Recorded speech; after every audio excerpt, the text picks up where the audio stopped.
ఎడారిలో సెలయేర్లు. ఫిబ్రవరి 23. గొర్రెలను కాయుచుండ సింహమును ఎలుగుబంటియును వచ్చెను. మొదటి సమూయేలు 17:34. దేవునిలో నమ్మిక ఉంచిన యువకుడైన దావీదుతో పరిచయం కావడం మనకి బలాన్ని, ప్రోత్సాహాన్ని ఇస్తుంది. దేవునిపై విశ్వాసం మూలంగా అతను ఒక సింహాన్ని, ఎలుగుబంటిని చంపాడు. అటుపైన బలాఢ్యుడైన గొల్యాతును హతమార్చాడు. గొర్రెల మందను చెదరగొట్టడానికి వచ్చిన ఎలుగుబంటి దావీదు పాలిట గొప్ప అవకాశమైంది. ఆ సింహం వచ్చినప్పుడు అతడు గనక తొట్టుపడి పారిపోయి ఉంటే దేవుడు అతని కోసం ఉంచిన అవకాశాన్ని జారి విడుచుకునేవాడే.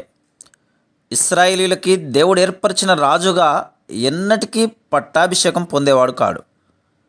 సింహం రావడం దేవుని ప్రత్యేక ఆశీర్వాదమని ఎవరు అనుకోరు.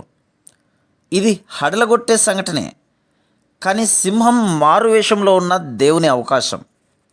మనకెదురయ్యే ప్రతి ఆపదను మనం సరైన దృష్టితో చూసినట్లయితే అవన్నీ అవకాశాలుగా మారిపోతాయి.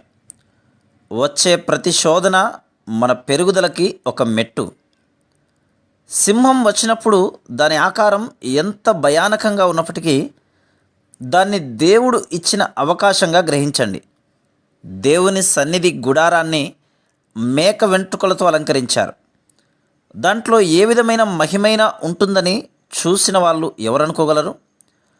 అలాంటి కంటికింపుగా లేని వాటిల్లోనే దేవుని మహిమ దాగి ఉంటుంది.